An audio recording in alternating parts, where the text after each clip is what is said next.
Peruano. La pregunta sigue vigente hasta el día de hoy. ¿En qué momento se jodió el Perú? Hace décadas que buscamos la respuesta y siempre terminamos echándole la culpa a quienes nos han gobernado. Es más fácil decir que nuestro Perú se hundió por la reforma agraria de Velasco, porque el arquitecto no le dio importancia al terrorismo, por culpa del primer gobierno de Alan y su tren cargado de inflación e inoperancia económica, por culpa del autogolpe, los Vladivideos y la corrupción en el gobierno Fujimori, por culpa de los whiskies y la hora cabana, por culpa de la mayoría de la clase política que gobernó y gobierna el Perú y que sigue viviendo en el escándalo y en la corrupción. Pero por más que querramos deslindar nuestra responsabilidad por la crisis social que asfixia al Perú, compartimos demasiados hábitos que nos hacen muy parecidos a quienes culpamos y criticamos, porque aún creemos que la criollada se tiene que celebrar como si fuera parte del orgullo nacional. Somos vivos y por eso compramos facturas para pagar menos impuestos. Ganamos los trabajos no por nuestro esfuerzo o talento, sino gracias a una pequeña coimisión. Nos colamos en la fila para que nos atiendan primero, aceleramos en ámbar y nos pasamos la luz roja, porque así llegamos más rápido. Somos tan vivos que si no encontramos estacionamiento, nos ponemos en el espacio azul reservado para las personas con discapacidad. Robamos la señal de cable, robamos electricidad y no nos consideramos ladrones.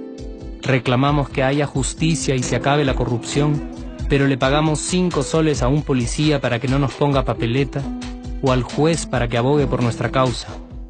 Jamás le damos el pase a un transeúnte en el cruce peatonal porque en el Perú, si no eres vivo, no eres nadie. Pero si somos tan vivos, ¿por qué le tocamos bocina al semáforo en rojo, como si este fuera a escuchar nuestra ansiedad? ¿Por qué tiramos la basura en la calle, como si la ciudad perteneciera a cualquiera menos a nosotros? ¿Por qué nos quedamos callados y no protestamos cuando el chofer de la combi no deja de cometer imprudencias? ¿Por qué estamos tan interesados en saber qué vedette trampea con qué jugador, en vez de conocer algo sobre nuestra historia, nuestra economía, nuestra literatura, o al menos saber cuáles son nuestros derechos más elementales? ¿Por qué sentimos que se nos hace un favor cuando un empleado del Estado nos atiende?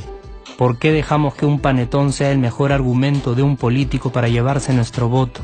¿Por qué cuando alguien hace algo bien, decimos que parece hecho en el extranjero, como si eso fuese más meritorio? ¿Por qué no nos sentimos orgullosos de nuestra diversidad cultural? ¿Y por qué, si somos tan vivos, seguimos alimentando este círculo vicioso que no nos deja avanzar como sociedad y nación? Es cierto que nuestros niveles educativos dan pena, y si queremos llegar a ser un país con posibilidades de desarrollo, se tiene que invertir en escuelas y capacitar a los maestros. Pero ¿de qué nos servirá una buena educación fuera de casa, cuando dentro educamos a nuestros hijos dándoles el peor ejemplo? Es cierto que se necesitan medidas urgentes para frenar la ola de delincuencia y violencia que azota al país. Pero ¿de qué nos servirá pacificar las calles cuando en nuestros hogares la violencia física y psicológica parece haberse institucionalizado? Es cierto que se necesita una verdadera reforma judicial para que en el Perú se pueda hablar de justicia, pero ¿de qué servirá lograrlo cuando la mayoría de nosotros sigue avalando la ley del más fuerte, del más rico, del más vivo? Es cierto que para reducir los conflictos sociales se requiere del diálogo, pero ¿de qué nos servirá ese diálogo si seguimos pensando que dialogar es imponer nuestras ideas y no escuchar al que piensa diferente a nosotros? Es cierto que necesitamos mejores leyes de inclusión social y muchísimos más proyectos de integración, pero ¿de qué nos servirán estas leyes y proyectos si hasta el día de hoy la publicidad peruana define nuestros estratos socioeconómicos por el color de la piel y a nadie le parece raro? Si hasta el día de hoy seguimos avergonzándonos de nuestras diferencias o sintiéndonos superiores por estas mismas diferencias. Es cierto, es mucho más fácil echarle la culpa de absolutamente todo a nuestros gobernantes, pero la realidad es que el Perú se hunde en exacta proporción a esa viveza que alimentamos todos día tras día.